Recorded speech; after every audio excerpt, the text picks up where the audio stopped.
Assalamualaikum warahmatullahi wabarakatuh. Salam sejahtera bagi kita semua. Om Swastiastu, Namo Buddhaya, Salam Kebajikan. Kami dari kelompok 4 Pendidikan Pancasila. Dalam video ini kami akan mempresentasikan materi tentang Pancasila sebagai sistem filsafat bangsa Indonesia. Nah, sebelumnya izinkan kami memperkenalkan diri terlebih dahulu ya. Adapun anggota kelompok kami yang pertama, Sania Lestari, dan saya sendiri Selvi Arumsari, kemudian Nisa Nurujati Siva, Eci Mulyani, Ade Nurul Hasana, Yudi Rosyandi, dan Siti Nurjana. Untuk materi pertama ialah pembahasan Pancasila secara ilmiah akan dijelaskan oleh Sania Lestari.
kita akan membahas yang pertama ialah hakikat filsafat terlebih dahulu.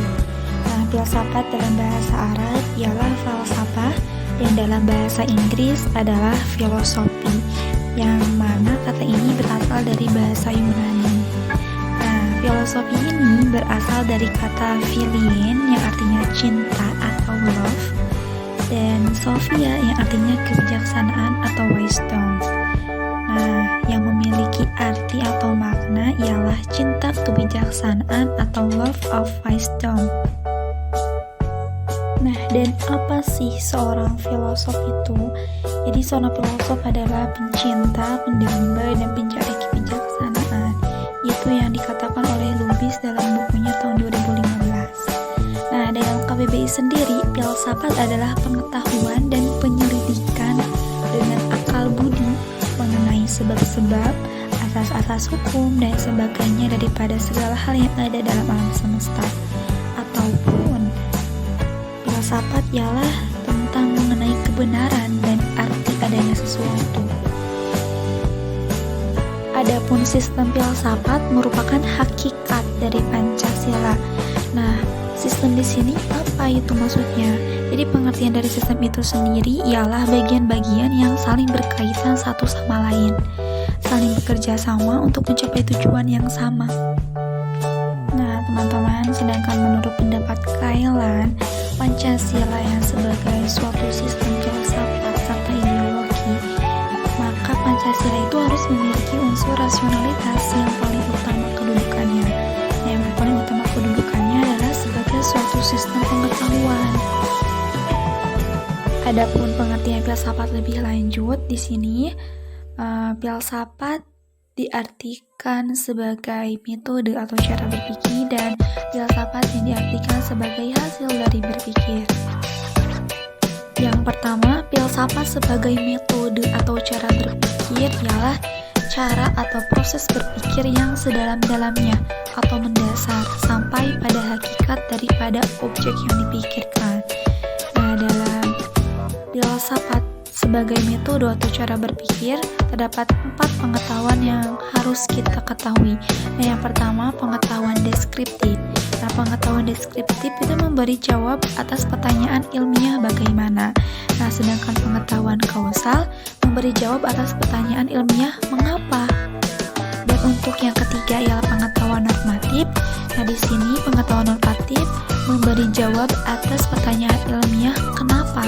Nah, sedangkan pengetahuan esensi memberi jawaban atas pertanyaan ilmiah apa. Dan yang kedua ialah filsafat diartikan sebagai hasil dari berpikir, yang mana philosophy is an inquiry into the nature of life and existence.